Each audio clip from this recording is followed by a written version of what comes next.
All right. I know the video I posted recently is going to raise a lot of questions. Whether you know me or not from the witnesses, there are quite a few videos floating around right now of people who are making their way out of that religion. And I just wanted to add my story to the mix. I won't keep you too long, but I want to talk about why I left and provide some context into who I am and where I'm going now. So my name's Malik. I was raised in the truth. I spent 7 years of my life as a pioneer. 2 of those years in Bethel service. And this video is not as well thought out as the previous one, so forgive me if I bounce around and I stumble or if I'm slow with my words, but I did go to the Theocratic Ministry School, so I do understand extemporaneous speaking, so bear with me. But I'll start with why I left, and I'll give you a brief synopsis, but I was making some headway, some progress as a leader within the organization, within the congregation, and I started to go on shepherding calls, and I was exposed to some abuse that a close friend of mine went through. And I don't have permission to share that story. I won't get into it, but there are a number of stories that are very, very similar. I encourage you to look up the Australian Royal Commission if you haven't already. But in dealing with that on a personal level, somebody very close to me, and seeing how they were mistreated, disregarded, and even told to forget and forgive blindly what had happened to them, I got very angry. And I started researching other stories and realizing that there were quite a few other stories out there that were very similar. And that anger was enough for me to leave everything I had behind. It hurt, but it also fueled me to do research on other questions I had about the organization that I had never been able to ask. And so in doing research outside of officially ordained witness research tools, I found a lot of inconsistencies in the teachings that are so heavily relied upon to establish the basis of the witness faith. One of those being 607 BCE. And so this video, like I said, is going to be brief. It is not meant to explain all of these things, but I will list them very briefly because there's tons of videos out there that explain the discrepancies. But 607 BCE was a big one for me. The cross was another big one for me. The Trinity was a huge one for me, and that probably took the longest for me to explain to myself from the scriptures. Once I was able to do so both in the New World Translation and other translations of the Bible, which I find to be much more accurate. But that all took a lot of time for me to parse through on my own. But I had this anger inside me, this resentment that was fueling my hunger for knowledge. And so I went down that path, and I was able to research who translated the New World Translation. I did a lot more research on Charles Taze Russell and the origins of his story and some of the things that he taught early on and that were espoused within the organization that were proven to be false. And this idea of new light started to come back to me. And I remember being taught, there's going to be new light and things will progressively get clearer and clearer. But somebody said somewhere, and I don't remember where exactly I heard it or read it, but they made the statement that new light should never make old light false. And there were a number of examples I saw where, hey, you're just wrong in your interpretation of the Bible, and you won't admit it. And that set off some alarm bells for me. And over the past 10 years, I don't know if you keep up with the witnesses at all, if you're watching this, if you are a witness, or if you're a Mormon, or if you're just interested in the story, but there's been a number of new developments in the organization lately that are just shocking to me, considering it impacts how I was raised and what I thought was truth for so long. One of those being that those who know Jehovah are the only ones who will be saved at the time of Armageddon. And that created the importance behind knocking on doors, right? Well, this new light supposedly says everybody has a chance, and even right up to Armageddon and through Armageddon, everybody could potentially be saved. So why do we knock on doors? And new light behind even the reporting of time and how important it is to witness and recording that. And I started doing research on the numbers of the witnesses and realizing that it's been on a steady decline. And that doesn't align with a lot of their other teachings as well. So I'm at this point where I realize they've got it wrong. And I have a decision to make. Do I leave religion altogether behind, or do I stick to Christianity? And so I went to college. I studied nursing. I love science. I'm going to continue my studies, hopefully, with anatomy and physiology and pharmacology, because it is so interesting to me.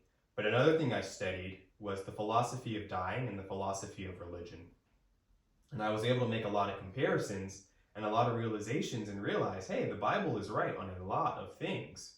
And I know Bible principles to be very valid in application. If you apply them, they work. And I had proven that to myself over years of life. But I had done it in this kind of umbrella of the witnesses. And I had never thought about applying it outside of that. And so in my studies, I studied Islam, Hinduism, I studied Buddhism. I actually identified as a Buddhist for a little bit. But I couldn't get over the idea of karma being so unmerciful. And the Bible, the gospel, offers mercy. And that was very comforting to me. But I still had this kind of resentment towards Christianity because of the way that I was taught it. And like I said, I had to do studies on doctrine. And once I realized, hey, the messenger was wrong. Where I got the word was wrong. But the word itself is pure and is truth. And there were a number of examples that stood out to me that I was able to prove scientifically from my studies as a nurse. One of them being like antisepsis. So, in Leviticus, they're taught how to handle leprosy, how to handle dead bodies, the washing of hands, essentially germ theory, things that weren't proven until like the 1800s. There are other things like the earth hanging upon nothing, or the spreading of the expanse, or the fact that the stars are innumerable. At one point in human history, we thought there might be thousands of stars, but we never did quite comprehend that there are billions of stars until we were able to prove this many, many years later with technology. And that was already in the Bible. So that to me screamed divinity. Another thing that I studied was the tabernacle. And the tabernacle is designed like the human body. Things that they would not have known. The cell, the nucleus, the holy and the most holy, Aaron's breastplate needing to contain certain stones, much like a protein needs to be shaped or formed in a certain way in order to enter into the nucleus.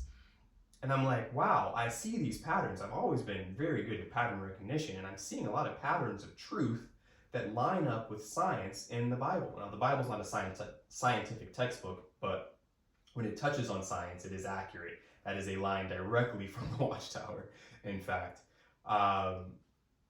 And I proved that to myself through secular studies. And the gospel offers mercy. And so I had no choice but to admit the Bible is true. Now I have to do some understanding on my own to get an accurate way of following it. And so I did that. And so I'm making this video now to speak to any witnesses who are out there, who are torn, like I said, because you risk so much the moment you express the smallest amount of doubt. And I had anger to fuel me. I had half of my family who were not witnesses, who I actually sacrificed a relationship with growing up in order to adhere to Bible principles more closely. I had that to turn to when I left the witnesses. A lot of people don't. I've seen a lot of my friends go back to the truth because they're lost. They don't fit in outside of the truth because their whole life has been Jehovah's Witnesses, and they don't fit in within because they can't reconcile what they're hearing with what they know to be true. And I want to encourage them. I want to add my story to the mix and say, you will find support. You will find peace. You will find new friends and new family. And in fact, it is foretold that you might have to give up some of your relationships in order to follow Christ. I've come to drive a wedge between families, between father and son, daughter-in-law and mother-in-law. Jesus says this, if you're going to pick up your cross and follow him. But in the end, he will replace it. And not just at some future date, but I have experienced that blessing tenfold in my life already. And while my heart mourns for my family members who have shunned me and who won't have a relationship with me unless I believe and I do exactly as they do, and they are doing those things blindly, my heart mourns for them, aches for them. I know that Christ is the reader of hearts, and I know that he will make all things right. A lot of times people use the witnesses for gotcha moments. And it is really fun. I've even been guilty of it, arguing with atheists and witnesses out and catching them in logical fallacies and in scriptural misinterpretations. But I want to remind everybody again, it's the people that you have a gripe with are so high up in the organization. The ones who show up at your door are oftentimes honest-hearted, good people who want and believe that they are worshiping Christ in the correct manner. And you have to be very careful and considerate with your words in order to plant that seed of doubt. But that is the goal, because our goal is not gotcha. I don't have an I told you so bone in my body. If my family were to turn around tomorrow, I would welcome them, and I wouldn't even bring up all of the things that I know now and inundate them with knowledge. I would just welcome them, and that's the spirit of compassion. That's what Christ does, and that's what Christ did for me. And so I hope that if you're watching this video and you're not a witness, that you can have that same feeling in your heart. And if you are a witness, I hope that you can find the courage to do what's right.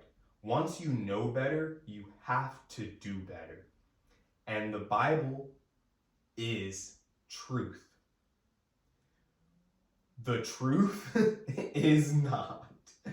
And so you have to obey Christ. There will be some sacrifices, but I promise you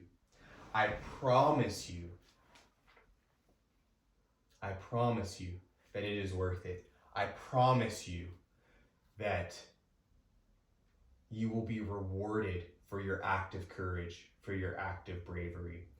And if you want to hear more, I'm available. Reach out to me. There's so much more to my story. So many sleepless nights. It's been about 5-6 years now of this journey. But I am here to support you, to listen to you, to educate you, to answer questions, and to pray with you and for you.